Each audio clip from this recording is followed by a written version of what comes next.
কিন্তু যখন তার ব্যাখ্যা হবে বাবা, সেটা শুনতে অনেক অনেক সুন্দর। কি বলছি, পদের মধ্যে, কথার মধ্যে, শব্দের মধ্যে মনটা দিতে হবে, তাহলে বোঝা যাবে। লীলা কথা অত সহজ নয়। যদি চিত্তটাকে স্থির করা যায় তবেই বোঝা যাবে। এটা তো আর অন্য কিছু নয়, এটা সেই অপ্রাকৃত জগতের লীলা। তার কথা বর্ণনা করা, যাকে চোখে দেখিনি তার কথা বলা কি সহজ ব্যাপার? বাবা, একটা দোকান থেকে মিষ্টি খেয়ে এসে যদি আপনাকে আমি বলি যে অমুক দোকান থেকে একটা মিষ্টি খেলাম, সেটা যে কি সুস্বাদু, সে আমি আপনাকে বোঝাতে পারছি না। আপনি হয়তো তখন বলবেন, তুমি খেয়ে তুমি যদি বোঝাতে না পারো, আমি তো ভাই খাইনি, তাহলে আমি কি করে বলবো? নিতাই গৌর। তাহলে যিনি সদা সর্বদাই ভগবানের কাছে থেকে, পাশে থেকে সাক্ষাৎ লীলা দর্শন করে পদাবলী লিখেছেন, তিনি বলছেন আমার সাধন হলো না, ভজন হলো না, আমার ভালোবাসা হলো না, তার ডাকা হলো না, আর আমি যাকে চোখে দেখিনি তার কথা বলা কি সহজ ব্যাপার না? কিন্তু তথাপিও সাধুগুরু বৈষ্ণবের কৃপা হলে অসাধ্য সাধন হয়। তাই আপনাদের কাছে আমার বিনীতভাবে নিবেদন, স্থির মনে ধীর স্থির চিত্তে আস্বাদন করতে হবে। শ্রীধাম নবদ্বীপের মাঝে এক নদিয়া নাগরী, যিনি বেলি অবসান কালে সুরধ্বনি গঙ্গায় জল আনতে গিয়ে এক অপরূপ রূপের মানুষ দর্শন করে ঘরে ফিরে এসে আর এক নদিয়া নাগরীকে পাশে ডেকে বলছে, সই জানিস সজনী, আজ আমি বেলি অবসান কালে সুরধ্বনি গঙ্গায় জল আনতে গিয়ে আমি এমন এক রূপের মানুষ দর্শন করে এলাম, সেই রূপের কথা কাকে বলবো আমি বুঝে উঠতে পারছি না। তবে আমার মনে হলো আমি তোর কাছে বলবো, তুই একটু শুনবি। দ্বিতীয় নাগরী মনে মনে ভাবছে, বাবা, যে আমিও তো গিয়েছিলাম জল আনতে, আমিও এক রূপের মানুষ দেখে এসেছি, তাহলে এক কাজ করা যায়, ও আগে বলুক, ওর কথাটা শুনবো, আর আমার দেখাটা এক হয় কি না সেটা মিলিয়ে দেখবো। হরি বল। এখন প্রথম নাগরী বলছে মা, আর দ্বিতীয় নাগরী পাশে বসে বসে শুনছে আর মেলাচ্ছে তার দেখাটা। তো কি বলছে প্রথম নাগরী শুনুন, পদাবলীর দিকে মন দিতে হবে। কি বলছে? মধুকর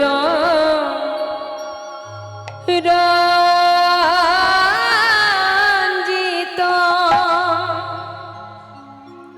গরার মালতী মণ্ডিত জিত ঘন কুঞ্চিত কেশ মধুকর রঞ্জিত মালতী মণ্ডিত জিত ঘন কুঞ্চিত কেশ মধুকর কোন ভাগবতী সাজায়েছে,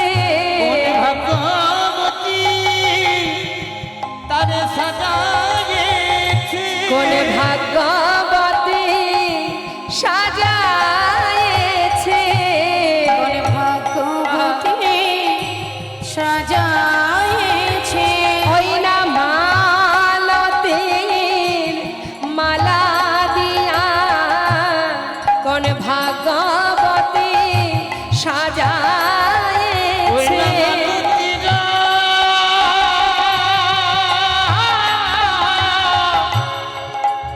মালা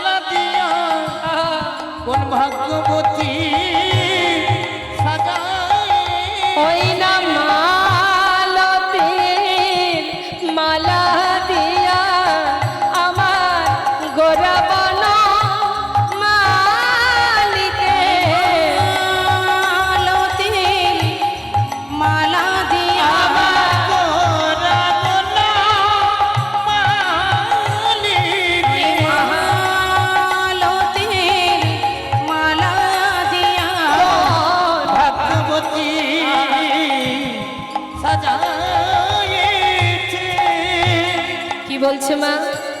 প্রথম নাগরী বলছে, সজনী রে, আমি সুরধনীতে জল আনতে গিয়ে সেই অপরূপ রূপের মানুষটাকে দর্শন করলাম। জানিস সজনী, তার কণ্ঠে একটা ফুলের মালা, একটা মালতী ফুলের মালা, মালার উপরে যে ফুলগুলো আছে, মানে যে ফুলের মালা, সেই ফুলের উপরে মধুকর কাকে বলে বাবা? যারা মধু পান করে, মানে কালো ভ্রমর।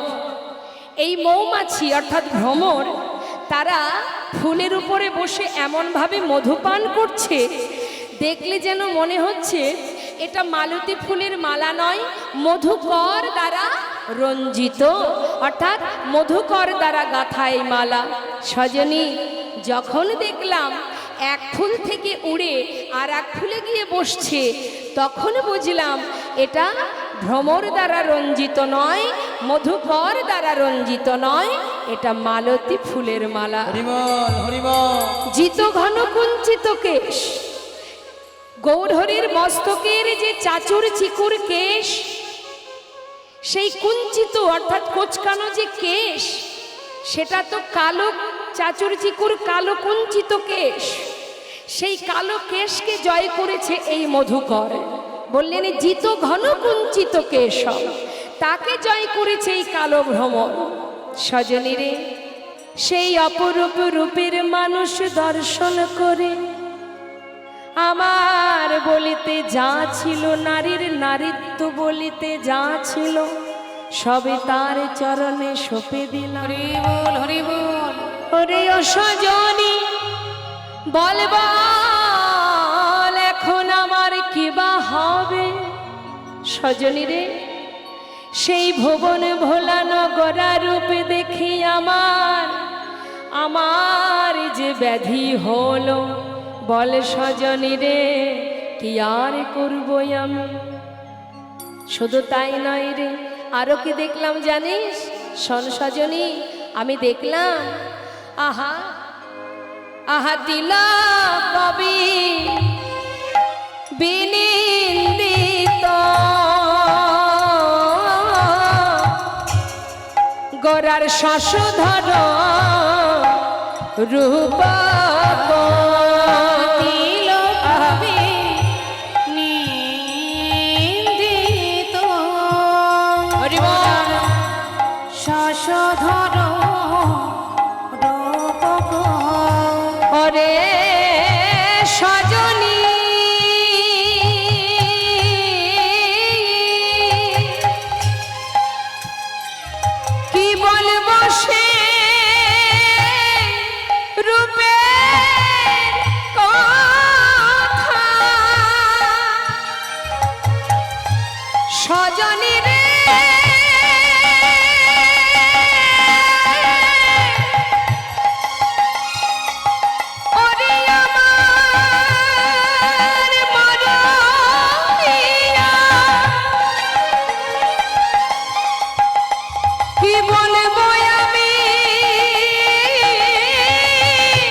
হরিবল হরিবল।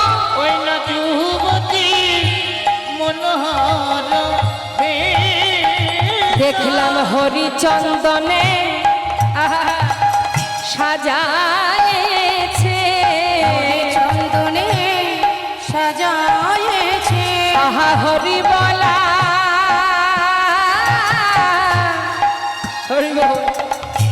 বদন খানি দেখলাম হরিচন্দনে সাজায়েছে। হরি মহলা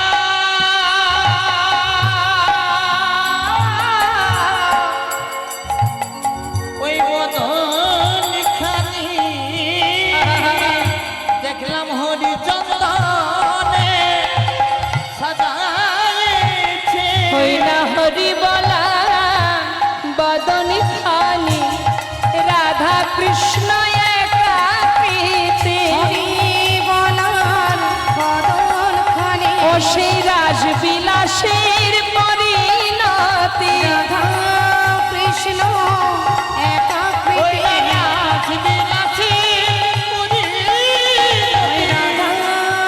বল। আহা হরিচন্দ্র। কথাটা কি বললেন বাবা? তিলক বিনিন্দিত শশধর রূপক যুবতী মনোহর বেশ। সজনী রে, তার ললাটে যে তিলক, তিলকের মাঝখানে যে সুগোল বিন্দু, আর এই যে সুন্দর বদনটা, যেন মনে হচ্ছে একটা পূর্ণ চাঁদের উদয় হয়েছে। শ্রীধাম নবদ্বীপের মাঝে সুরধ্বনি গঙ্গার তীরে যেন মনে হচ্ছে একটা পূর্ণ চাঁদের উদয়। আর যুবতী মনোহর বেশ, অর্থাৎ ওই যে রূপ, ওই রূপ যে দর্শন করেছে সেই তো ভুলেছে। যুবতীর মনোহর সেই রূপ যুবতী জনার মনকে হরণ করে। শুধু কি যুবতী জনার মন হরণ করে বাবা? শুধু কি তাই মনে হয় যে শুধুমাত্র রমণীর মন হরণ করে?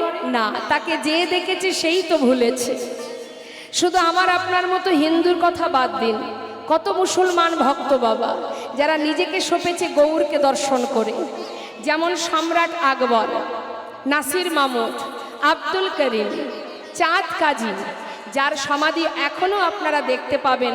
মায়াপুরে যদি যান, একটু এগিয়ে গেলেই সেই চাঁদ কাজীর সমাধি আছে, যার উপরে, যে সমাধির উপরে একটা ফুলের গাছ আছে যার নাম কাঠচাপা বৃক্ষ। সেখান থেকে প্রতিদিন ওই সমাধির উপরে ফুল পড়ে, অর্থাৎ এটা প্রভুর কৃপা। সেখান থেকে প্রতিদিন ফুল পড়ে ওই চাঁদ কাজীর সমাধিতে, এটা তার আশীর্বাদ। তা মাগো, আপনারা নিশ্চয়ই শুনেছেন তোমরা কুঞ্জ সাজাও গো, এটা কার লেখা? একজন মুসলমান ভক্ত কাজী নজরুল ইসলাম। তার নিশ্চয়ই অনেক বৈষ্ণবীয় ভজন আপনারা আস্বাদন করেছেন। তো এই কাজী নজরুল ইসলামের একটা গান আমি ছোট করে একটু গাইছি, শুনুন। আমরা সবাই দেখি গোবিন্দ কত কত লীলা করেছেন, শুধুমাত্র দাপর যুগে নয়, সত্য ত্রেতা দাপর, এই যে কলি, এই চারটি যুগেই তিনি চারবার এসেছেন, কত কত লীলা করেছেন। এটা তো শুধুমাত্র তার লীলা বাবা। তিনি যুগে যুগে এসে নানাবিধ লীলা করেছেন, খেলা করেছেন, কিন্তু প্রকৃত তিনি যে খেলছেন সেটা কোথায়? গোলক ধামে নিরজনে আপন মনে বসে তিনি খেলা করে যাচ্ছেন। আমরা মনে করি জগতে যা কিছু আছে সব আমার, ভাবি না মা?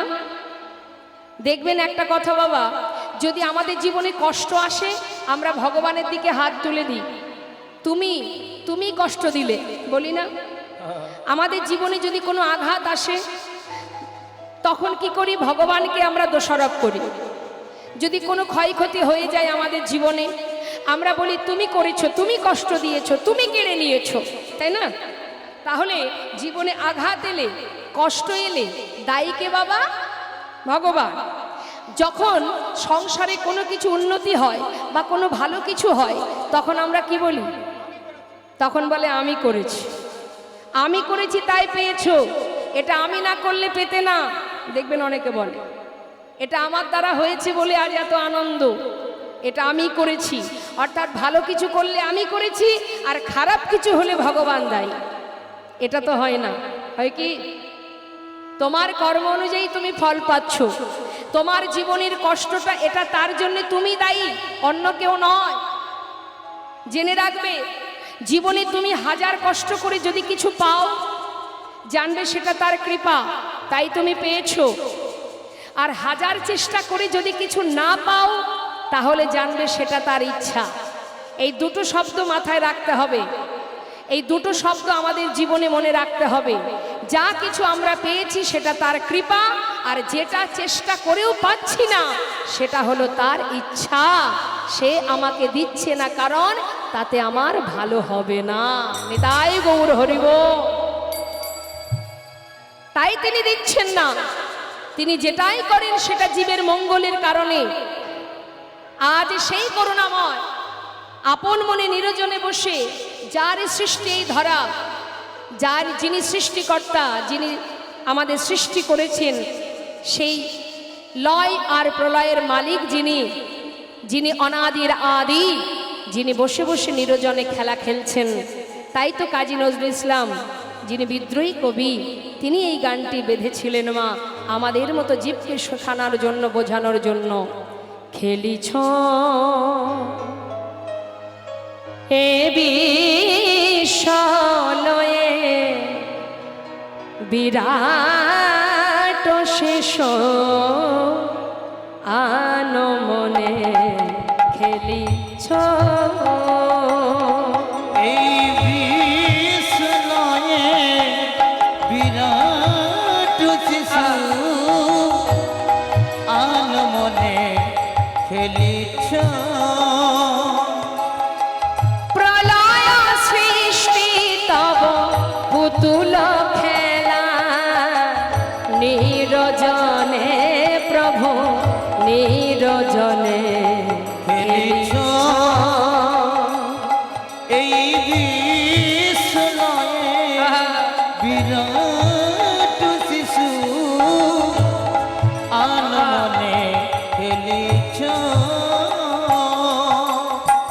তিনি খেলছেন আমাদেরকে নিয়ে, আর তার ইশারায় আমরা খেলছি। তিনি খেলাচ্ছেন আর আমরা খেলছি। আমরা খেলনা মাত্র, আর কিচ্ছু নয়।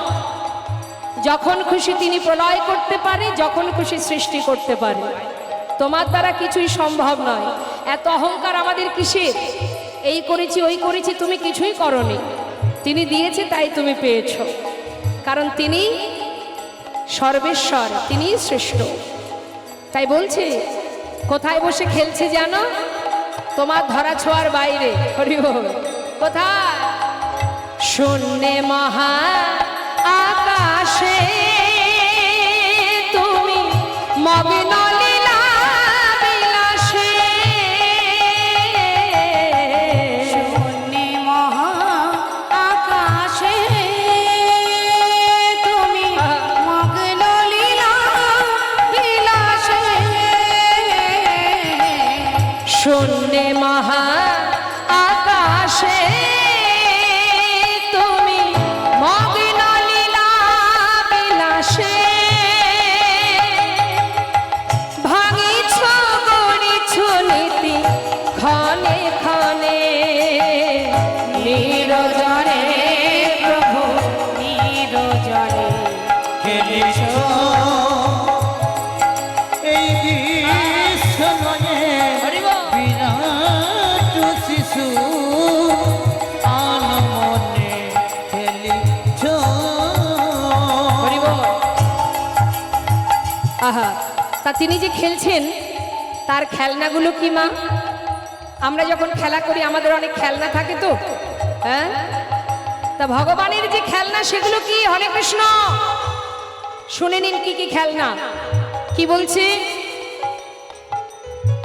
তারকার বিশ্বসী খেলনা তব হে উদাসী, পড়িয়া আছে রাঙা পায়ের কাছে রাশি রাশি। তারকার বিশ্বসী খেলনা তব হে উদাসী, পড়িয়া আছে রাঙা পায়ের কাছে রাশি রাশি। নিত্য তুমি হে উদাস, সুখে দুঃখে বিকাশ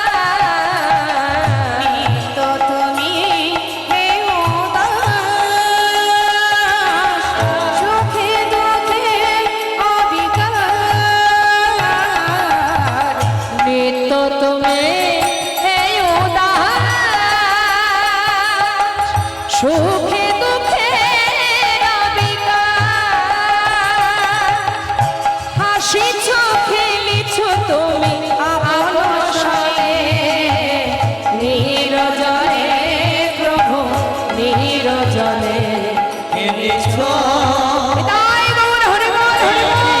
কৃষ্ণয়ে বিরাট শিশু আনমনে খেলিছ এই কৃষ্ণয়ে বিরাট শিশু আনমনে খেলিছ। যারা বুঝেছে তারা ঘর ছেড়ে জনমের মতো চলে গেছে, যেমন সরগোস্বামী, জয়রূপ সনাতন ভট্ট রঘুনাথ, শ্রীজীব গোপাল ভট্ট দাস রঘুনাথ। যারা সংসারে বুঝেছে যা কিছু আছে সবই অনিত্য, সবই অসার, এখানে আমার বলতে কিছু নেই, তারা সর্বস্ব ত্যাগ করে আপন জনার সন্ধানে নিজের মানুষের কাছে, নিজের জনার কাছে চলে গেছে। আর আমরা যা কিছু নিয়ে বুকে আগলে বসে আছি বাবা, এগুলো কেউই আমার নয়। সুন্দর একটা বিচিত্র নাট্য মঞ্চে আমরা সবাই একের পর এক অভিনয় করে যাচ্ছি। কিন্তু তুমি কি জানো যে এই জগতে যাদেরকে নিয়ে তুমি আমার আমার করছো, এটা শুধু মোহ আর মায়া। মায়া ততক্ষণ থাকবে যত সময় তোমার ক্ষমতা থাকবে। যখন তোমার ক্ষমতা ফুরিয়ে যাবে, এই মায়া মোহ আর কিছুই তোমার কাছে থাকবে না। তখন তোমাকে তোমার ঘরে যেতে হবে।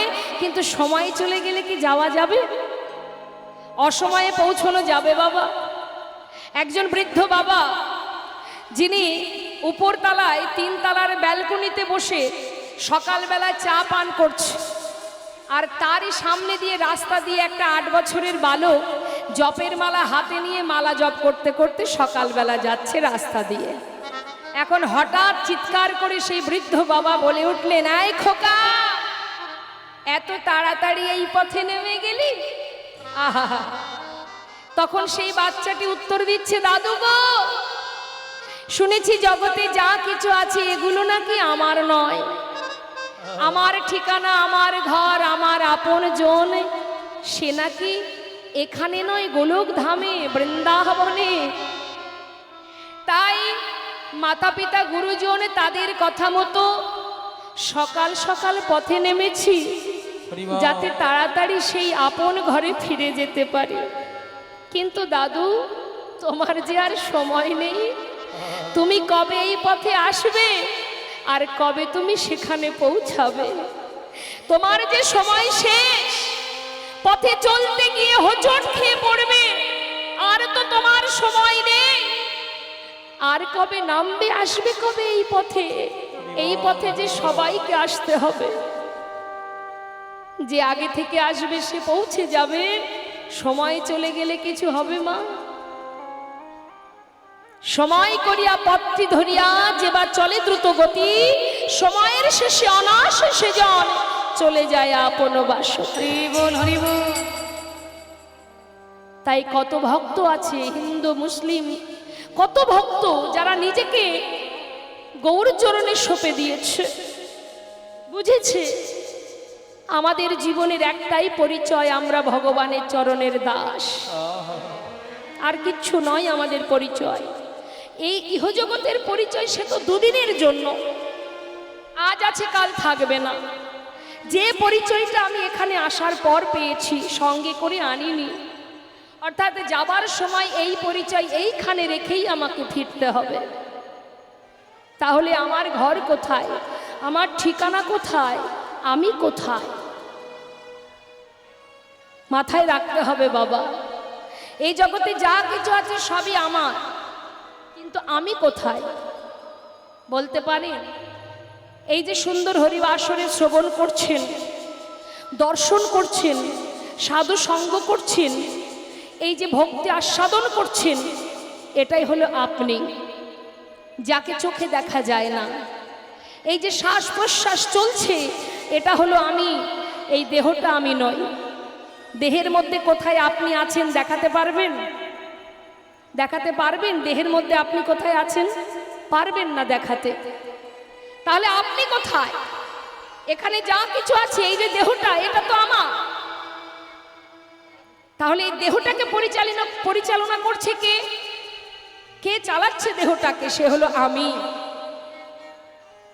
সেটা এর মধ্যে আছে, যাকে চোখে দেখা যায় না, অনুভব করতে হয়,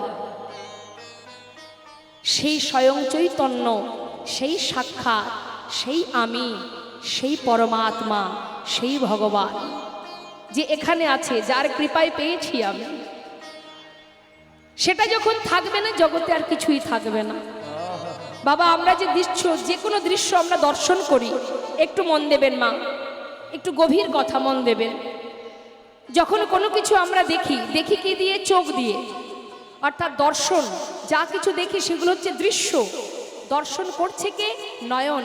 এ হচ্ছে দ্রষ্টা, অর্থাৎ এ দেখছে, দেখছে কি? দৃশ্য। তাহলে নয়ন কিন্তু যখন তখন একই জায়গায় থাকে? নয়নের দেখাটা, চোখের দেখা বিভিন্ন সময় বিভিন্নভাবে পরিবর্তন হয়। কি একই রকম দেখে কি চোখ? এক এক সময় এটা লাল ফুল, এটা নীল ফুল, এটা হলুদ ফুল, তাই না? অর্থাৎ পরিবর্তন হয়, দেখার পরিবর্তন। তাহলে আমাদের এই দেহটাকে চালনা করছে কে? মন। মনটা আমাদের দেহটাকে চালনা করছে। মন যেদিকে যায়, আমাদের দেহের সমস্ত ইন্দ্রিয়গুলো সেই দিকে যায়, তাই তো মা? ভালো করে শুনবেন। মন কিন্তু স্থির নয়, মন কিন্তু যখন তখন পরিবর্তন হয়। কখনো ভালো চিন্তা, কখনো খারাপ চিন্তা, কখনো কষ্ট, কখনো হাসি, কখনো আনন্দ, তাই না? নানাবিধ চিন্তা মাথার মধ্যে থাকে। তাহলে মনের পরিবর্তন, দেহের পরিবর্তন, আমাদের ইন্দ্রিয়ের পরিবর্তন, দর্শনের পরিবর্তন, সব কিছুর পরিবর্তন আছে, একজনের পরিবর্তন নেই। মনকে চালনা করে কে? আমাদের এই দেহটাকে চালনা করে কে? সে হচ্ছে আমি। আমি, তাকে দেখা যায় না। সে আছে বলে আমার সব কিছু আছে। সে আছে বলে দাঁড়িয়ে আছি, সে আছে বলে দেখতে পাচ্ছি, সে আছে, সেই হচ্ছে সাক্ষাৎ, সেই চৈতন্য, সেই হলো পরমাত্মা, সূক্ষ্ম আত্মা। এই যে শ্বাস, এটাই হলো আমি। তাই আমাদের সময় থাকতে জানতে হবে আমি কে আমার, কেন মরে যারে তপত্রয়, ইহা না জানে জীবের কইছে হেত হয়। নিজেকে সঁপে দাও, নিজেকে জানো, তবেই তো তুমি বুঝবে তুম কাহা সে আয়ে হো আর যাওগি কাহা, ইতনা দিল বিচার লো বাস হো গয়া ভজন। তুমি যেদিন জানতে পারবে যে তুমি কোথা থেকে এসেছো আর তুমি যাবে কোথায়, এটা যখন নিজের কাছে নিজে বুঝতে পারবে, সেই দিন থেকেই তোমার ভজনের পথ পরিষ্কার। তাই গৌর হরি বল হরি। তাই আজ নদিয়া নাগরী বলছি, সজনী যুবতী মনোহর বেশ। এই যে অপরূপ রূপ, এই রূপ দর্শন করে শুধু আমি কেন, জগতের কত জীব ভুলেছে। নদিয়ার পথ আলো করে ভক্তগণকে সাথে করে নিয়ে মনের আনন্দে গাইতে গাইতে যাচ্ছে। আমি দেখলাম সজনী, কি দেখলাম জানিস? সুরধ্বনির কিনারায় সোনার নুপুর দিয়া পায়, নাচে নাগরি গো সুন্দর গৌরঙ্গরা। হরিবল হরিবল। সুরধ্বনির কিনারায় সোনার নুপুর দিয়া পায়, নাচে নাগরি গো সুন্দর গৌরঙ্গরা। ওই সুরধ্বনির কিনারায় সোনা নুপুর দিয়া পায়, নাচে নাগরি গো সুন্দর গৌরাঙ্গরায়। আহা সুন্দর, আহা সুন্দর গৌরঙ্গরায়, নাগরি গো সুন্দর গৌরাঙ্গরায়। ওই না সুরধ্বনির কিনারায় সোনার নুপুর দিয়া পায়, নাচে নাগরি গো সুন্দর গৌরঙ্গরা। গৌর হরি কি জয় ভগবতী ধাম কি জয়।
সুন্দর একখানি নামা বলি গায় নাগরি গো সুন্দর গৌরাঙ্গরা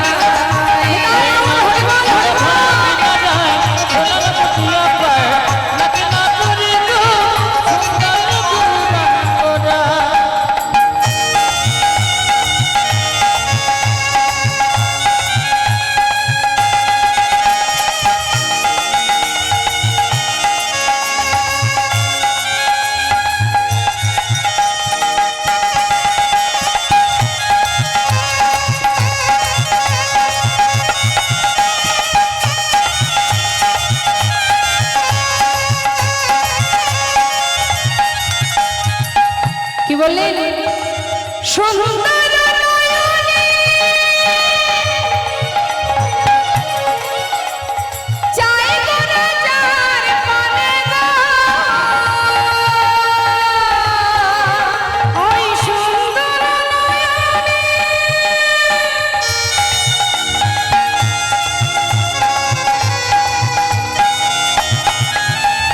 চাই গো রাজার পানে গো। বলুন দেখি সবাই, এই যে সবাই অধীর আগ্রহ নিয়ে বসে আছেন যার কথা শুধু শ্রবণ করার জন্য, শুনতে শুনতে সাক্ষাৎ যদি তার দর্শন পান তাহলে কি আর ঘরে যেতে পারবেন মা? আহা, তা সেই করুণাময় ভগবান তিনি যদি কারোর দিকে তাকায় তার অবস্থা কি হবে? এই দেহটা সে তো পড়েই থাকবে, সূক্ষ্ম আত্মাকে নিয়ে তিনি চলে যাবেন।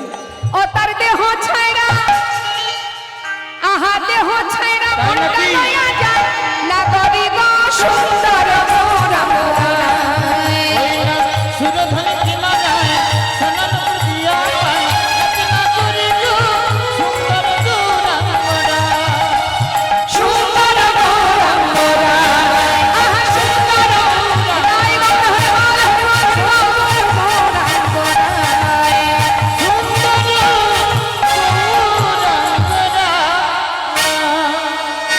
জানিস সজনী, তাকে দেখে তো আমি ভুলেছি, ঘরে যেতে মন আর চাই না রে। কেমন করে বাঁচবো সজনী জানিস না গরি? আরো বলি শোন কি বলছে বাবা। বলছে আমি দেখলাম নিন্দিত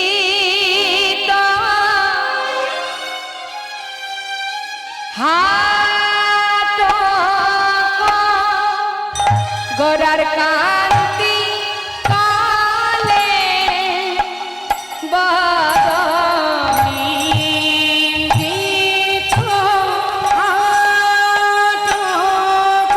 গোরার কান্তি কালে বড় আহা গরবিত মারক মার প্রাণ সজনী গরবিত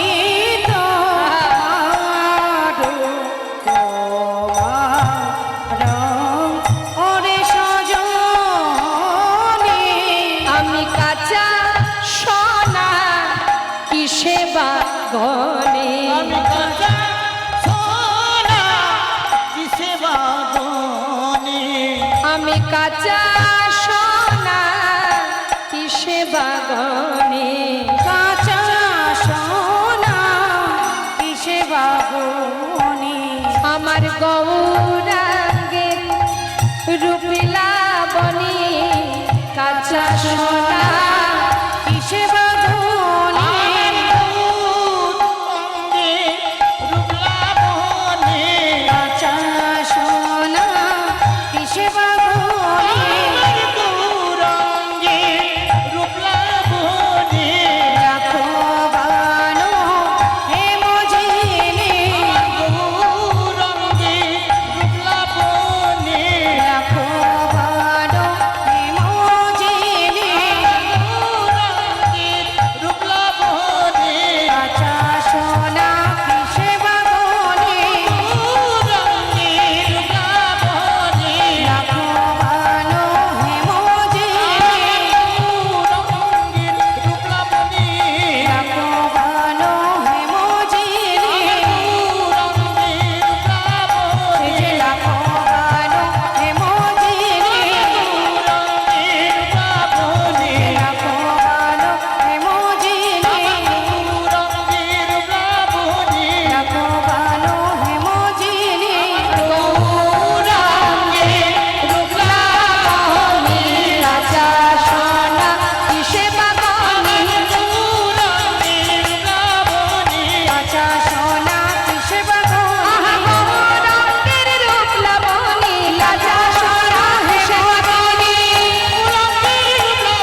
হাটক কান্তি কলেবর। ওমা হাটক মানে কি জানেন? সোনার কত নাম আছে বলুন দেখি। আমাদের ঘরে যদি আমাদের একটা মাত্র সন্তান থাকে, তাদের অনেক নাম দিই না আমরা? হ্যাঁ, কত নাম থাকে। মা বাবা এক নামে ডাকে, বন্ধুরা এক নামে ডাকে, কাগজে এক রকমের নাম থাকে, মানে আদরের হলে যা হয়। তা সোনার এত দামি, সোনার কত নাম। হাটক মানে সোনা, কাঞ্চন মানে সোনা, হেম মানে সোনা। তা সোনা তার খুব অহংকার। কেন না? আমি সুন্দর, আমি দামি, তাই তো? আমার মতো সুন্দর আর কেউ নাই। তা আজ নদিয়া নাগরী বলছে, সজনী রে, নিন্দিত হাটক কান্তি কলেবর। আমি দেখলাম ইহজগতের যে সোনা, সেই সোনা আজ নিজের গর্ব নিজে চূর্ণ করে সেই সোনা নিজেকে ত্যাগ করবে, বিসর্জন করবে কোথায়? আজ গৌর সোনাকে দর্শন করে সে নিজেই নিজের প্রাণ ত্যাগ করবে বলে ছুটে যাচ্ছে, আগুনে ঝাঁপ দেবে। এখন গৌর হরি পিছন থেকে ডাক দিয়ে বলছে, সোনা তুমি যাচ্ছ কোথায়? বলে, প্রভু এতদিন আমি গর্ব করতাম যে আমি সুন্দর, আজ আমি তোমাকে দেখে আমার সেই গর্ব চূর্ণ হয়েছে। যে ভুল আমি করেছি এর জন্য আমি আর বাঁচতে চাই না, ওই আগুনে নিজের প্রাণ ত্যাগ করব। তখন প্রভু বললেন, শোনো, তুমি যখন নিজের ভুল নিজেই বুঝেছো, এবার ফিরে এসো, আর তোমাকে আগুনে ঝাঁপ দিতে হবে না। না প্রভু, আমি আর বাঁচতে চাই না। যতবার বলছে, গৌর হরি বললেন, তাহলে শোনো, আমিও তোমায় আশীর্বাদ দিলাম, তুমি যতবার আগুনে ঝাঁপ দেবে ততবার তোমার অঙ্গের জ্যোতি আরও বেড়ে উঠবে। তাই গৌর হরিবোল হরিবোল। তাই সেই হাটক অর্থাৎ সোনা, তার অহংকার চূর্ণ হয়েছিল গৌর সোনাকে দর্শন করে। জানি সজনী, এই জগতে কেউ যদি কোনো হাসির কথা বলে কাউকে, আগে বলে তারপরে হাসে। কিন্তু আমি কি দেখলাম সুরধনির ঘাটে, শুনে নে। লোকে আগে কথা বলে, বলে তবে হাসে। তাই তো? কোনো কিছু হাসির কথা যদি আপনি বলতে চান, আগে বলবেন তারপরে তো হাসবেন। কিন্তু গৌর হরি বিপরীত। নদিয়া নাগরী কি দেখছে? সে দেখছে গৌর হরি কথা বলবার আগে মধুর মধুর মৃদু আসে, মধুর মধুর মৃদু হাসে, মধুর মধুর মৃদু আসে। চাই রে হাসির বলিহারি, চাই রে হাসির বলে, আহা চাই রে হাসির বলিহারি, চাই হাসি গুলে, আহা এমন প্রভু দেখি নাই রে, চাই রে হাসির বলিহারি, এমন প্রভু দেখি নাই রে, চাই রে হাসির বলে। মধুর মধুর মৃদু হাসে, মধুর মধুর মৃদু আসে। মধু মধুর স্মিত লোভিত তনভৃত, মধুর মধুর স্মিত লোভিত তনভৃত, আহা মধু মধুর স্মিত লোভিত তনভৃত, মধুর মধুর স্মিত লোভিত তনভৃত, অনুপম ভাব বিলাসা, অনুপম ভাব বিলাসা, ওই অনুপম ভাব বিলাসা, অনুপম ভাব বিলাসা, অনুপম ভাব বিলাসা। আজ যে মহাজন পদাবলী লিখেছেন, তিনি দূর থেকে দাঁড়িয়ে প্রভুর সেই লীলা দর্শন করে আজ মনের ক্ষোভ প্রকাশ করছেন। কি বলছেন? এ রাধা মহানা ক্ষোভিত দুরমতি, আর এ রাধা মোহন ক্ষোভিত দুরমতি, আহা নাম নিরূপম লীলা, আহা নাম নিরূপম লীলা।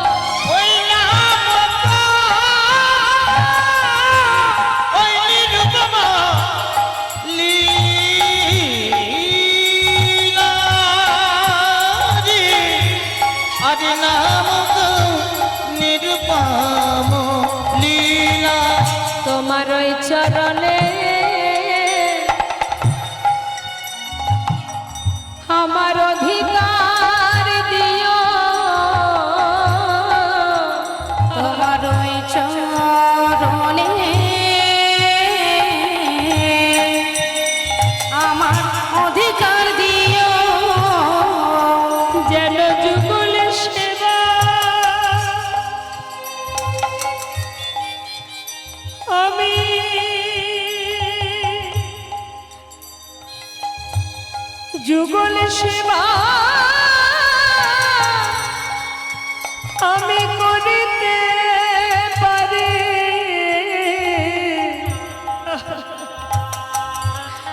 তোমার চরণ সেবা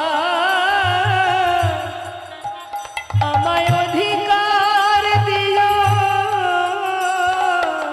প্রভু গো তোমার যুগ সেবা আমি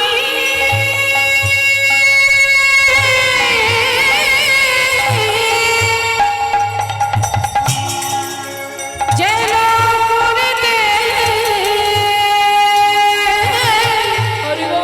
করিতে পারি,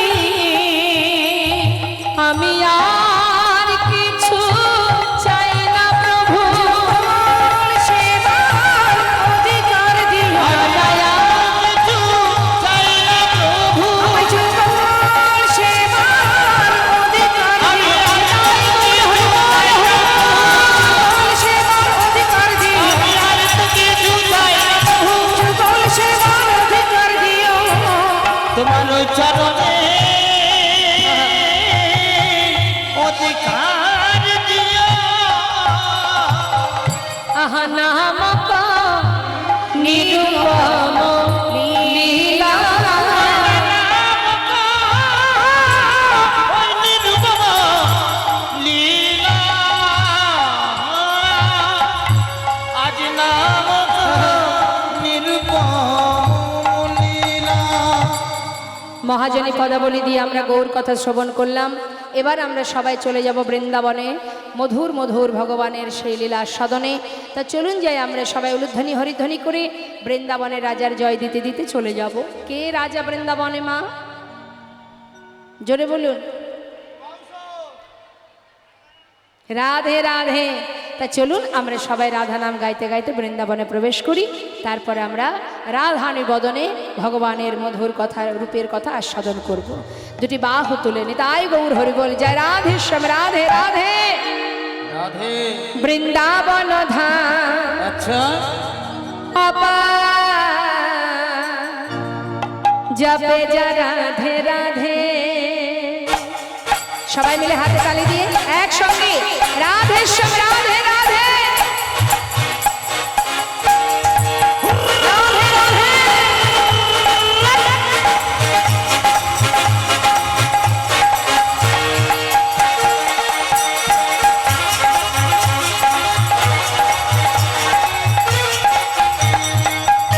রাধে রাধে।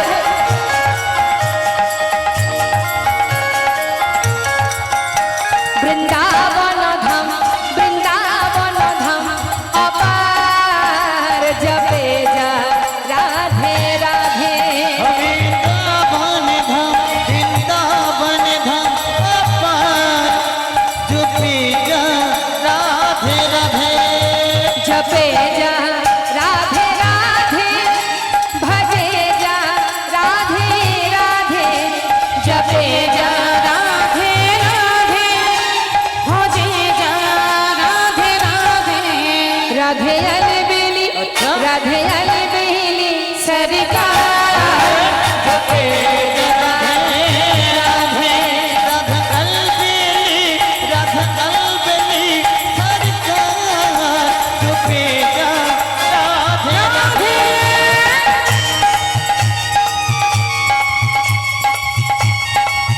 বৃন্দাবন ধাম কি রাধা রানী কি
যদি আমার রাধারানী না আসতেন আমার গোবিন্দও আসতেন না।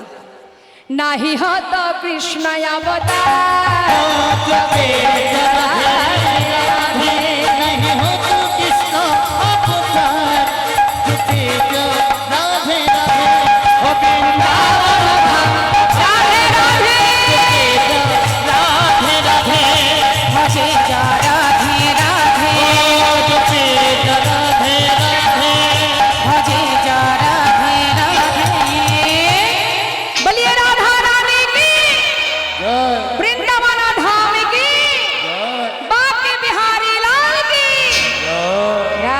राधे राधे जय राधेश्याम। मधुमय श्रीधाम वृंदावन भगवान कृष्णचंद्र आमार तिनी कदम्ब वृक्षेर तले अधरे मुरली निये दाड़िये आछेन। ठीक बेली अवसान काल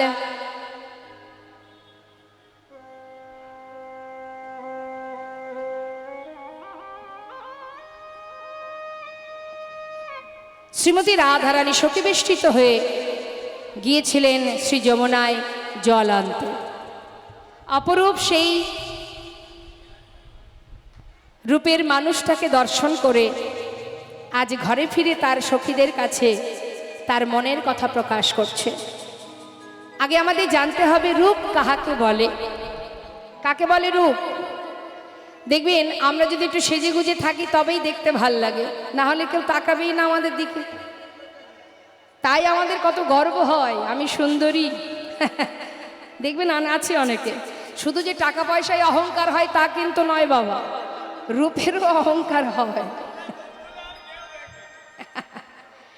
তা রূপেরও অহংকার আছে, পাণ্ডিত্যের অহংকার আছে, অহংকার কে আর এক রকমের গো। তা দেখবেন হরে কৃষ্ণ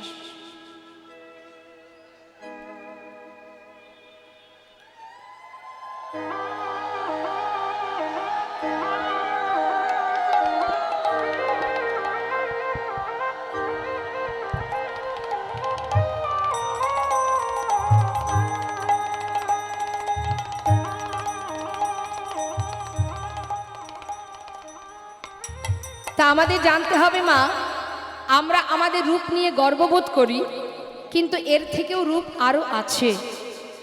সে কে রূপের মানুষটি? রূপ কাহাকে বলে? শাস্ত্রে বললেন অঙ্গন্যা ভূষিতা নেব্র কৈরিষিত ভূষণা বীণা যেন ভাতি তদ্রূপমতি কথ্যতে।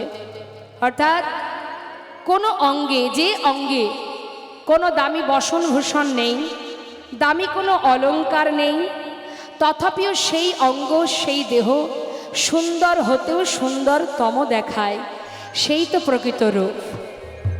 আমরা সেজে গুজে থাকবো, দামি শাড়ি পরবো, দামি গহনা পরবো, তবে সুন্দর দেখাবে। কিন্তু যে অঙ্গে কোনো দামি দামি বসনও নেই, কোনো ভূষণ নেই, কোনো অলংকার নেই, কিচ্ছু নেই, তথাপিও সেই অঙ্গখানি সুন্দর থেকেও সুন্দরতম, সেই তো প্রকৃত রূপ। তা আমার রাধারানী যে রূপের কথা বলছে মা, আমরা শুনবো কি বলছে। শ্রীমতী রাধারানী শোকবিষ্টিত হয়ে বলছে, সখীরে, ছোট করে আমরা একটু তাল গাইব এখানে, তারপরে আমরা পরপর পদের দিকে এগিয়ে যাব। জনতায় নীল রতন কি নবঘন ঘটা, লখিলে লখল নহে সেনা অঙ্গের ছটা।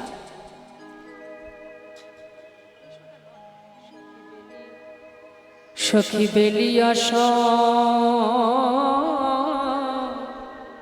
কালে যমুনায় গিয়ে, সখী যে রূপ আমি দেখে